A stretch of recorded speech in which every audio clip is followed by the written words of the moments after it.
एक लंबा राजनीतिक सफर तय करने के बाद उत्तर प्रदेश से संबंध रखने वाले देश के पहले राष्ट्रपति रामनाथ कोविंद आज कानपुर देहात के अपने पैतृक गांव पैरौक पहुंचे।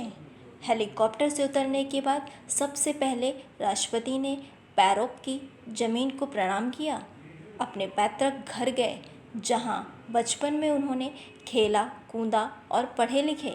उस मंदिर के भी दर्शन किए जहां से धर्म और संस्कार की जीवन में नींव पड़ी। संविधान निर्माता डॉक्टर भीमराव आम्बेडकर की विशाल प्रतिमा पर भी पुष्प अर्पित किए। राष्ट्रपति रामनाथ कोविंद ने कहा कि गांव की मिट्टी के आशीर्वाद से ही राष्ट्रपति बनने का सौभाग्य मिला है। उन्होंने कहा कि भारतीय संस्कृति में मातृ देवो भव, पितृ देवो भव, आचार्य देवो भव की शिक्षा दी जाती है। गांव के लोगों को संबोधित करते हुए राष्ट्रपति क्या क्या बोले, ये भी जानते हैं।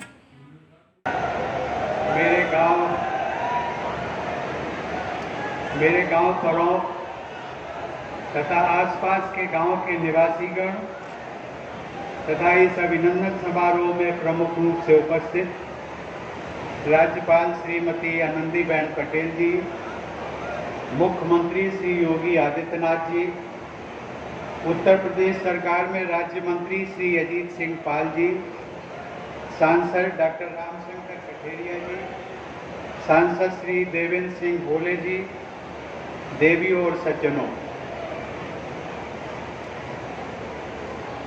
आज मेरे आने से आपको जितनी खुशी है उससे ज़्यादा आपसे ज़्यादा मुझे खुशी है।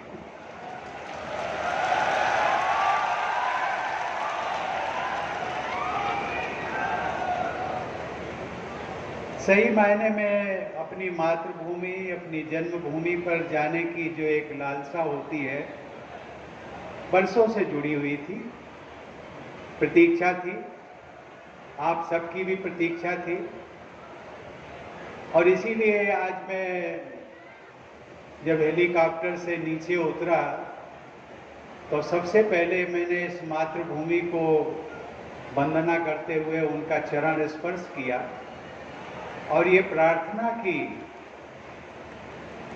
कि ये जितने विलंब से मुझे इस बार आना हुआ, आगे इतना विलंब ना हो, जल्दी से जल्दी आने का मौका मिले।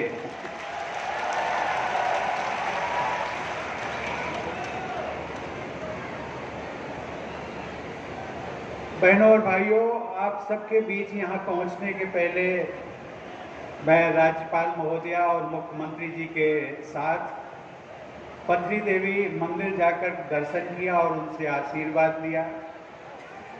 मुझे बाबा साहब डॉक्टर भीमराव आम्बेडकर के स्मारक पर पुष्पांजलि अर्पित करने का भी सौभाग्य मिला। बरसों पहले मैंने देखा था, लेकिन आज जब वहाँ पर गया तो एक सामुदायिक केंद्र भी बनाया है, ग्राम पंचायत को उसकी व्यवस्था सौंपी गई है और मुख्यमंत्री जी ने आदेश भी दिया कि वहाँ पर बाबा साहब डॉक्टर आम्बेडकर की जो प्रतिमा है वो एक भव्य प्रतिमा, संगमरमर की प्रतिमा वहाँ पर लगाई जाए। इसके पश्चात मैं अपने पुश्तैनी निवास का, जिसको जीर्णोद्धार कराने के बाद उसे हमने ग्रामवासियों के उपयोग के लिए मिलन केंद्र के रूप में दिया था, उसमें भी जाने का सौभाग्य मिला। आज मुझे उस मिलन केंद्र को ग्राम पंचायत को देने का जो निर्णय लिया था उसका आज मुझे संतोष हुआ। अन्यथा जिस प्रकार का गांव के मकान होते हैं, जीर्णोद्धार कराना बहुत बड़ी बात होती है, लेकिन अब मुझे लगता है और मुख्यमंत्री जी ने उसमें और भी सुझाव दिए कि इस मिलन केंद्र का उपयोग हम महिलाओं से संबंधित जो कार्यक्रम हों, उनकी बैठकें हों, उनके उत्थान के बारे में गोष्ठियाँ हों, उनके जीविकोपार्जन के संबंध में जो भी योजनाएं सरकार द्वारा चलाई जा रही वो मिलन केंद्र में भी आयोजित की जा सकती हैं। आज उस मिलन केंद्र में जाकर के मुझे मेरी बचपन की यादें ताज़ा हो गई। इस गांव के बच्चे, खासकर बेटियों को शिक्षा की सुविधा प्रदान करने के उद्देश्य से निर्मित जिस वीरांगना झलकारी बाई इंटर कॉलेज का जिक्र किया मुख्यमंत्री जी ने, उस विद्यालय में भी जाने का मुझे सौभाग्य मिला। उसी विद्यालय से जुड़ा हुआ एक शंकर जी का मंदिर है, बहुत पुराना मंदिर, उसमें भी जाकर के भगवान शंकर के दर्शन करने का सौभाग्य मिला। मित्रों, जिस पृष्ठभूमि में आप हैं वहीं हम भी। आज देश के आप नागरिक हैं, मैं भी आपका जैसा नागरिक हूँ। अंतर केवल इतना है, संविधान में राष्ट्रपति को देश का प्रथम नागरिक कहा जाता है, लेकिन पृष्ठभूमि आपकी और हमारी बराबर, अर्थात हम सब बराबर के दर्जे के। लेकिन कभी भी मैंने सपने में भी ये कल्पना नहीं की थी कि गांव से निकल करके एक सामान्य बालक देश के सर्वोच्च पद के दायित्व निर्वहन का उसे मौका मिले। लेकिन हमारी लोकतांत्रिक व्यवस्था ने ये करके दिखा दिया।